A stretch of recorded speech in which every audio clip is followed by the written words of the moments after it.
जिंदगी में जिसको भी दिशा मिल गई, दिशा, तब अर्जुन ने ये नहीं कहा कृष्ण से कि भाई हमें डर लग रहा है, बोले हमको प्रेम पैदा हो रहा है। बोले नाटकबाजी की बातें बंद कर, प्रेम पैदा हो रहा है। आप रामचरितमानस देखो, रामायण देखो, राम रावण का युद्ध देखो, विभीषण को हटा दो, राम का जीतना मुश्किल था।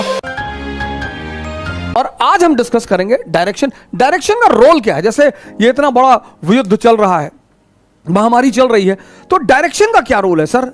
डायरेक्शन का जिंदगी में रोल ही क्या है? बड़ा इंपॉर्टेंट वर्ड है डायरेक्शन। जिंदगी में जिसको भी दिशा मिल गई, दिशा, फिर तो उसने पलटकर देखा ही नहीं। हमसे लोग कहते हैं योगा करें, आप कहते हो योगा करें, मेडिटेशन करें, तो हमारा टाइम वेस्ट होगा, हम पढ़ेंगे कब? मैंने कहा सरकार, योगा करोगे तो शरीर स्वस्थ रहेगा, मेडिटेशन करोगे तो माइंड स्वस्थ रहेगा, और सिर्फ स्वस्थ ही नहीं रहेगा, ताकतवर रहेगा, पावरफुल।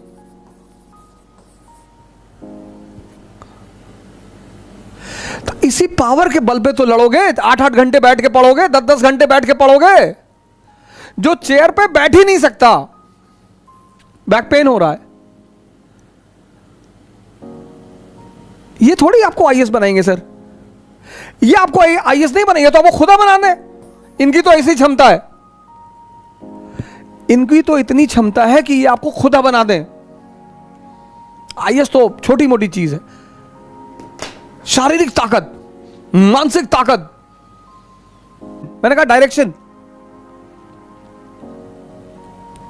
महाभारत के वॉर में कृष्ण लड़ थोड़ी रहे हैं, डायरेक्शन। अर्जुन ने देखा महाभारत के वॉर में कि सामने की टीम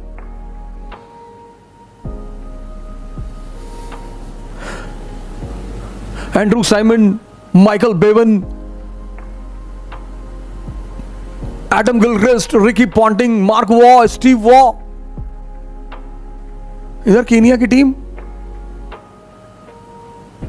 तब अर्जुन ने यह नहीं कहा कृष्ण से कि भाई हमें डर लग रहा है, बोले हमको प्रेम पैदा हो रहा है। बोले नाटकबाजी की बातें बंद कर, प्रेम पैदा हो रहा है, तुमको डर लग रहा है। कभी कभी हम जो बात है उसे नहीं कह पाते, हम सबकी आदत है।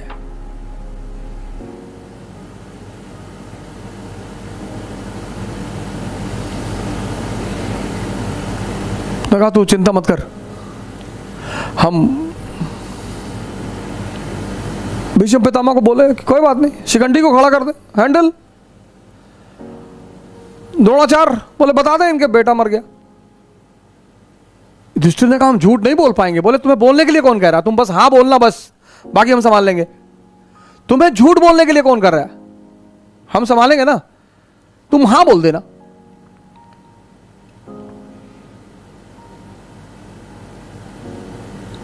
कर्ण का पहिया फंस गया जमीन में, वो बेचारा उतरा अपना पहिया निकालने के लिए। अर्जुन पीछे से रथ पे बैठ गए।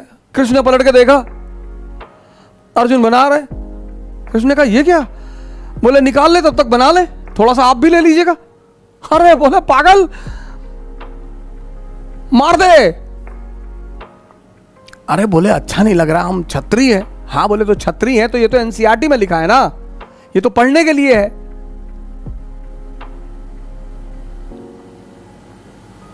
ये तो पढ़ने के लिए है ना, छत्री है तो क्या हुआ, मार दे, दोबारा मौका नहीं, हम कह रहे हैं मार दे।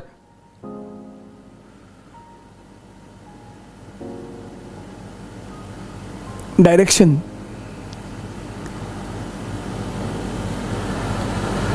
जिस क्षेत्र में भी आप जाना चाहते हैं, जिस भी क्षेत्र में,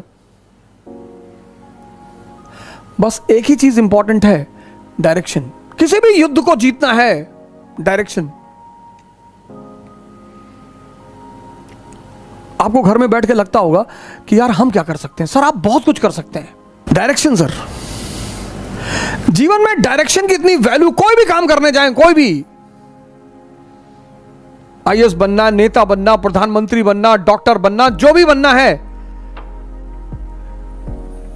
जिस पहले चीज की जरूरत है वो है डायरेक्शन। अगर डायरेक्शन सही मिल गया अंतिम दिनों में बुद्ध जब फाइनल सारी योग क्रिया उरिया करके थक हार गए, तो वहीं गया में निरंजना नदी के किनारे बैठे हुए थे, तो उन्होंने तपस्या की कि अब जब तक भगवान मिल नहीं जाएगा तब तक मैं कुछ खाऊंगा पीऊंगा नहीं, अब ऐसे ही शरीर त्याग दूंगा।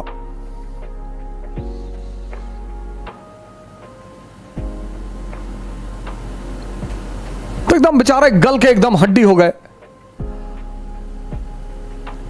तो उनकी जो अंतिम गुरु है, अंतिम लास्ट गुरु, उनकी जो लास्ट गुरु है वो एक छोटी सी बच्ची है, सुजाता।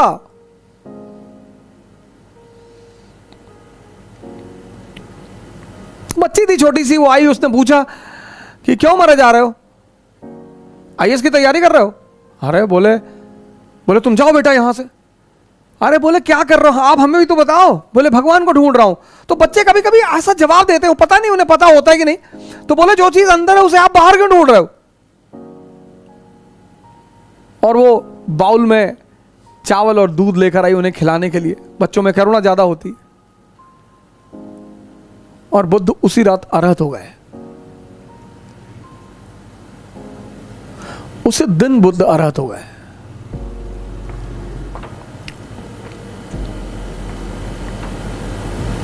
डायरेक्शन, ये जो युद्ध चल रहा है ये तो बड़ा बड़ा खतरनाक रूप ग्रहण कर लिया था। अभी भी उसका प्रेशर कम नहीं हुआ है, बरकरार है सर।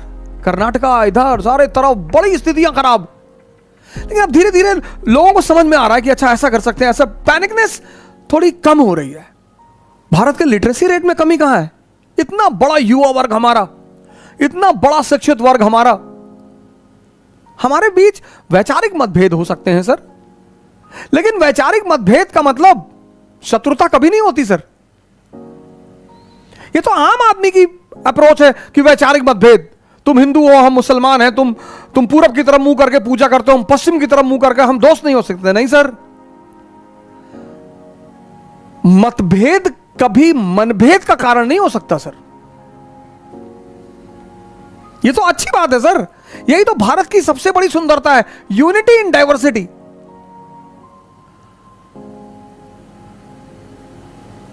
और आज से नहीं है सर, सदियों से है। कोई हम आज इसका सामना नहीं कर रहे, अशोक ने इसका सामना किया, अकबर ने इसका सामना किया, हम आज इसका सामना कर रहे हैं।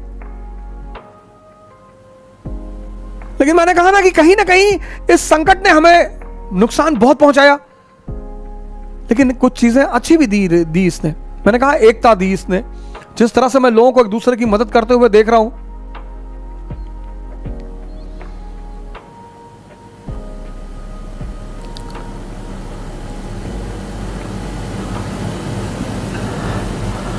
सर दिशा, आज मेरा कीवर्ड यही था आज, कि अगर दिशा सही हो जाए तो किसी भी चीज को संभाला जा सकता है सर।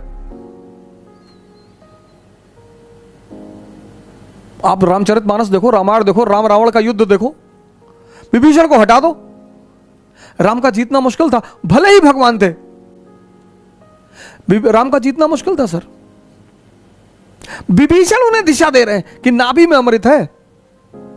राम से पहले भी बहुत लोग लड़े होंगे, उन्हें कोई दिशा देने वाला नहीं था, बताने वाला नहीं था। यानी अगर दिशा सही हो जाए तो किसी भी संकट को संभाला जा सकता है। कहानी तो मेरे लिए सिर्फ बहाना है कि आप बहुत सारे युवा हमसे जुड़ेंगे तो मैं आपको कुछ कहानियां सुनाता रहूंगा, वो भी विश्व इतिहास की। ऑटोमन एम्पायर,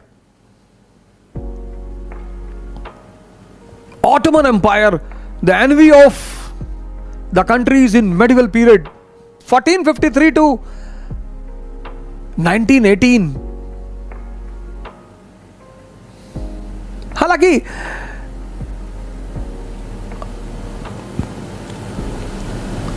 कमजोरी तो 19th सेंचुरी से ही आने लगी थी, ऑटोमन एम्पायर वीक होने लगा था, लेकिन 1453, 15th century to 20th century, 500 साल ऑटोमन एम्पायर, एक से एक कमांडर्स, एक से एक सुल्तान, एक से एक जनरल्स, ये जो आप आज वेस्ट एशिया की क्राइसिस देख रहे हो, इसका संबंध कहीं ना कहीं ऑटोमन एम्पायर, जिनको ऑटोमन एम्पायर नहीं पता, ऑटोमन एम्पायर जानना ही आपको कौन सा एरिया कवर करता था, क्या इंपॉर्टेंस थी ऑटोमन एम्पायर की। और मेडिवल पीरियड में जो एम्पायर है वो है ऑटोमन एम्पायर। जैसे एंशिएंट में है रोमन एम्पायर, मेडिवल में ऑटोमन, मॉडर्न में ब्रिटिश और कंटेम्परेरी में अमेरिकन। ये 4 एम्पायर समझना बहुत जरूरी है। Roman empire,